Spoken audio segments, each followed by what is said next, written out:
Bonjour et bienvenue dans cette nouvelle vidéo, j'espère sincèrement que vous allez bien. Nous allons parler aujourd'hui du bilan de fin d'année et de la manière de préparer notre année à venir.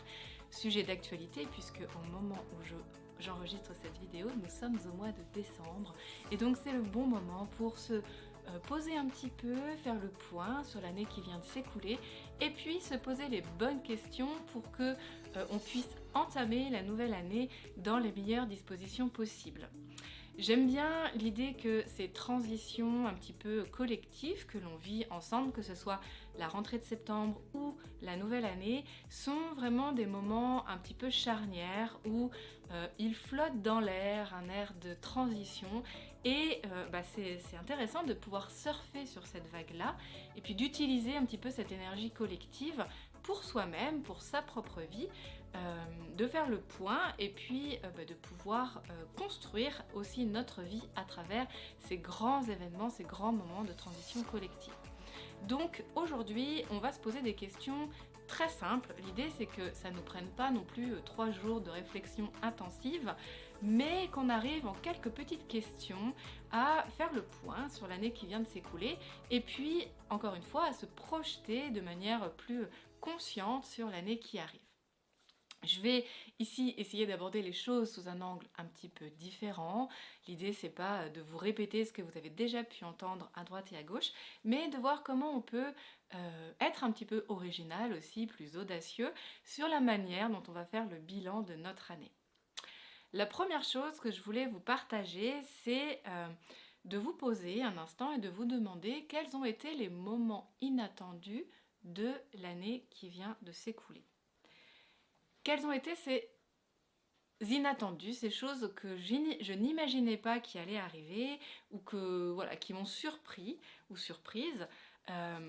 Qu'est-ce que c'était et comment j'ai réagi face à ces inattendus? C'est très important de toucher du doigt en fait notre capacité d'adaptation. Et notre capacité d'adaptation est beaucoup réveillée, notamment en face de nos inattendus. Donc quand je n'avais pas anticipé le fait que les choses allaient se passer comme ça, eh bien j'ai dû mobiliser ma capacité d'adaptation.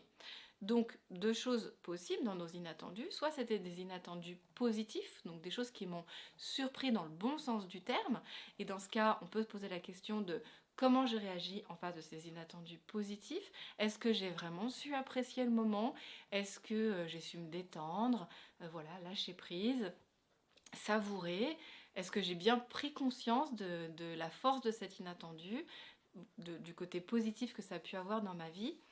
Interrogez-vous là-dessus et ça peut être l'occasion d'être justement en reconnaissance face à ça aujourd'hui, de se dire ok, c'est vrai que ça c'était vraiment sympa comme inattendu et je suis content d'avoir vécu ça sur mon année qui vient de s'écouler.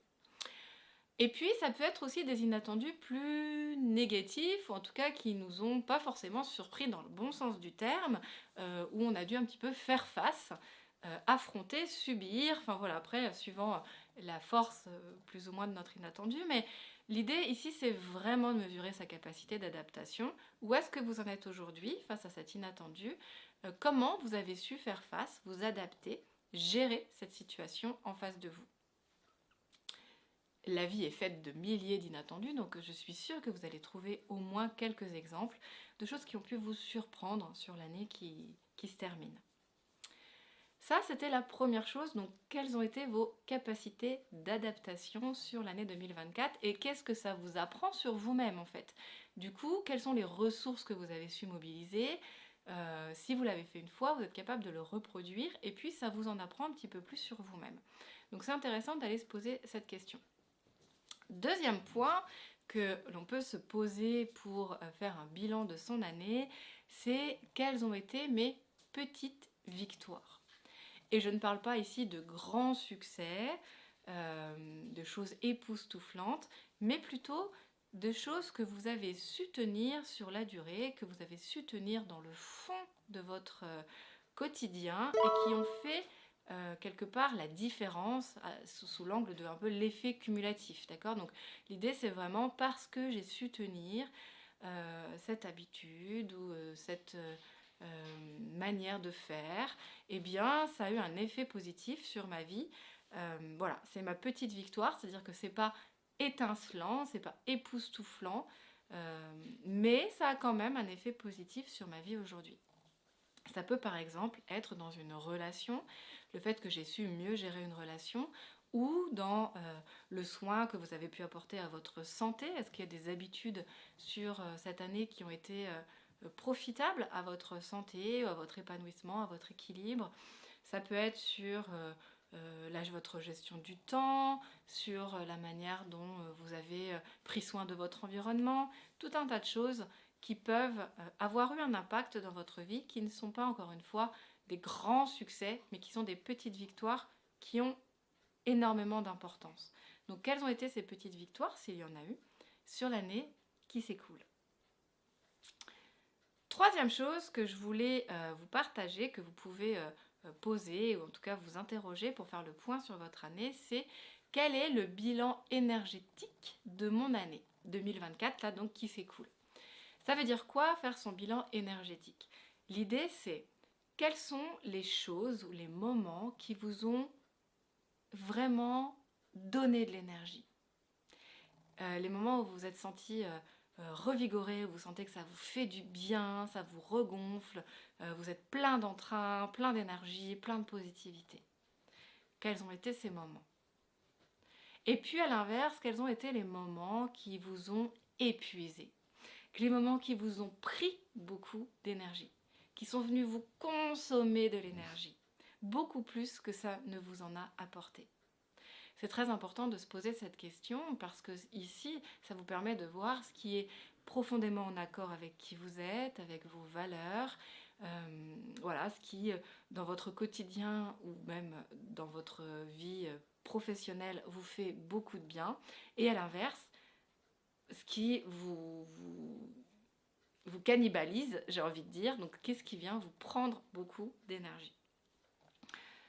Ça va être très intéressant de se poser cette question parce que on va pouvoir justement, j'y viens juste après, utiliser ces informations pour rééquilibrer un petit peu son année à venir en fonction justement de ce qui vous aura pris de l'énergie ou donné de l'énergie à un certain moment donné de l'année qui se termine. Ça peut être aussi qu'est-ce qui a été très neutre en énergie, c'est-à-dire que vous vous êtes senti vide, il se passait rien en fait. Et ça, bon, quand c'est ça, c'est qu'on peut mettre dans la catégorie cannibalisation d'énergie, d'accord? Donc c'est quelque chose qui au final vous a pris l'énergie, si ça ne vous en apporte pas. Et puis dernier point que vous pouvez quand même poser sur le papier vis-à-vis du bilan de votre année, c'est quelle a été ma plus grande fierté, ma plus grande source de joie. Qu'est-ce qui m'a apporté le plus de plaisir sur cette année 2024? Si je devais faire un point, quelle est la chose qui vraiment, vraiment m'a rempli de joie et de bonheur? Et chérissez ce moment, cet événement. Voilà, savourer ça, la vie vous a fait ce cadeau. C'est important juste d'en prendre conscience et de pouvoir se le poser quelque part. Donc ça, c'est pour le bilan de l'année 2024. Maintenant, si on veut pouvoir conscientiser notre entrée dans l'année 2025, se dire qu'on a envie de prendre les rênes, les commandes de cette nouvelle année, de poser un petit peu nos bonnes intentions, même si l'idée ici, c'est pas exactement ça, mais en tout cas, voilà, comment j'ai envie de bien rentrer dans mon année qui arrive. Je vais vous donner ici la technique des 4 R donc que je vous partage maintenant. Le premier R, c'est réduire. Donc qu'est-ce que j'ai envie dans l'année qui vient de réduire? Donc des choses que je veux retirer de ma vie, des choses que je veux laisser partir, des choses que je veux laisser tomber, parce que je me rends compte que justement ça a été plus des choses qui m'ont pris de l'énergie que qui m'en ont donné. Donc grâce à cette question que vous avez pu vous poser précédemment, vous pouvez vous dire ici, ok, ça j'ai vraiment envie de le laisser tomber, ça ne m'apporte rien, ça ne m'épanouit pas, ça ne me donne pas d'énergie, je ne suis pas à l'aise avec ça, je préfère carrément le laisser tomber. Ce n'est pas forcément des choses qui sont faciles à faire. Ça peut peut-être vous demander une petite stratégie, peut-être que vous pouvez vous dire ok, je ne vais pas le laisser tomber tout de suite, je vais me laisser quelques mois, le temps de m'organiser, mais voilà, qu'est-ce que j'ai envie de laisser tomber? Le deuxième R, ça va être réaligner. Donc ici, je n'ai pas envie de complètement laisser tomber quelque chose, mais il va falloir que je le réaligne à la personne que je suis, que j'adapte un petit peu par rapport à mes valeurs, ce qui va me satisfaire, la manière dont je suis capable aussi de gérer les choses. Voilà, quels sont les projets où je vais pouvoir me réadapter pour que ce soit mieux aligné à la personne que je suis et que donc je sois plus en mesure aussi d'être à l'aise avec ça et d'être performant, d'être à mon optimum face à ces projets, cette relation. Voilà, après, ça peut être sur tous les domaines de notre vie. Qu'est-ce que j'ai envie de réaligner? Le troisième R, ça va être renforcer. Donc ici, je n'enlève pas, je n'adapte pas, mais par contre, ça m'a vraiment donné beaucoup d'énergie sur l'année qui arrive, enfin sur l'année qui vient de s'écouler, pardon. Et je me dis, j'aimerais bien en avoir plus dans l'année qui arrive. Donc, il va falloir que je renforce ça dans ma vie. Donc, qu'est-ce que je veux renforcer? Encore une fois, ça peut être au niveau du temps, au niveau des relations, au niveau d'une activité, au niveau de sa santé. Enfin voilà, vous pouvez partir dans tous les domaines de votre vie pour savoir ce que vous avez envie de renforcer. Et le quatrième point que vous pouvez rajouter, le quatrième R, ça va être réinventer. Donc ici, c'est qu'est-ce que j'ai envie d'ajouter de complètement nouveau dans ma vie, que je n'aurais pas du tout aujourd'hui, mais que j'aimerais bien expérimenter. Donc ici, ça veut dire que vous allez très certainement devoir sortir de votre zone de confort, en tout cas de votre zone de connu, quelque chose que vous n'avez jamais fait, ou en tout cas pas depuis longtemps, donc qui n'a pas été présent dans votre année 2024, mais que vous aimeriez ajouter dans votre to-do list de l'année qui arrive.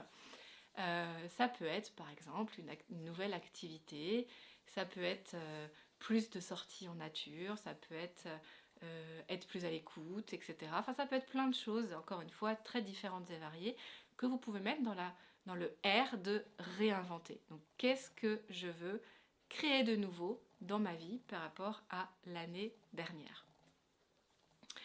Voilà les amis, ce que je voulais vous partager sur le bilan de son année. Ici, l'idée encore une fois, c'est que vous puissiez faire cet exercice de manière assez rapide, sans y prendre trop de temps, mais juste quand même se consacrer un moment pour poser, profiter de cette transition, se poser certaines questions qu'on ne prend pas le temps de se poser dans le fracas infernal de nos vies trépidantes.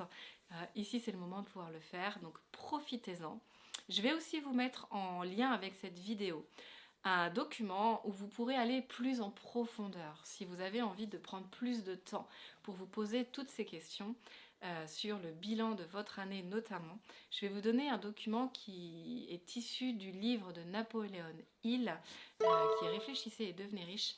Donc c'est vraiment moi un exercice que je pratique chaque année. Je me pose un moment et je réponds à toutes les questions qui sont listées par Napoléon Hill, qui nous permet de faire vraiment un point sur où est-ce qu'on en est et comment on a envie de se réaligner pour l'année à venir. Pour tous ceux qui ont envie d'aller plus loin, je vous mets le lien de ce document à côté de cette vidéo et profitez-en pour le faire pour votre propre vie.